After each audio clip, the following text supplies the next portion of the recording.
বিংশ শতকের শ্রেষ্ঠ মুজাদ্দিদ নবী করিম সাল্লাল্লাহু আলাইহি ওয়াসাল্লাম বলেছিলেন, আমি আল্লাহর চাইতে সত্যবাদী। আর সাহাবী সম্পর্কে নবীজি বলছেন, এই যে ময়দানে আমার রাসূল রক্ত দিয়েছেন, মালাকুল মউতকে আল্লাহ পাক প্রশ্ন করবেন, কে আছে মাদক দ্রব্যে আছেন, ছেড়ে দেন। নবী সাল্লাল্লাহু আলাইহি ওয়াসাল্লাম এটাও বলেছেন, এটা হাদিসে এসেছে, সবচেয়ে কৃপণ সেই ব্যক্তি। চোখ লাগলে কি হয় আপনার?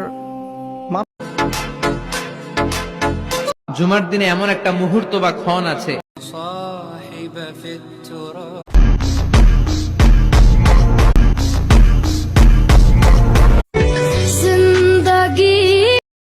আল্লাহকে পেতে হলে নামাজ লাগবে।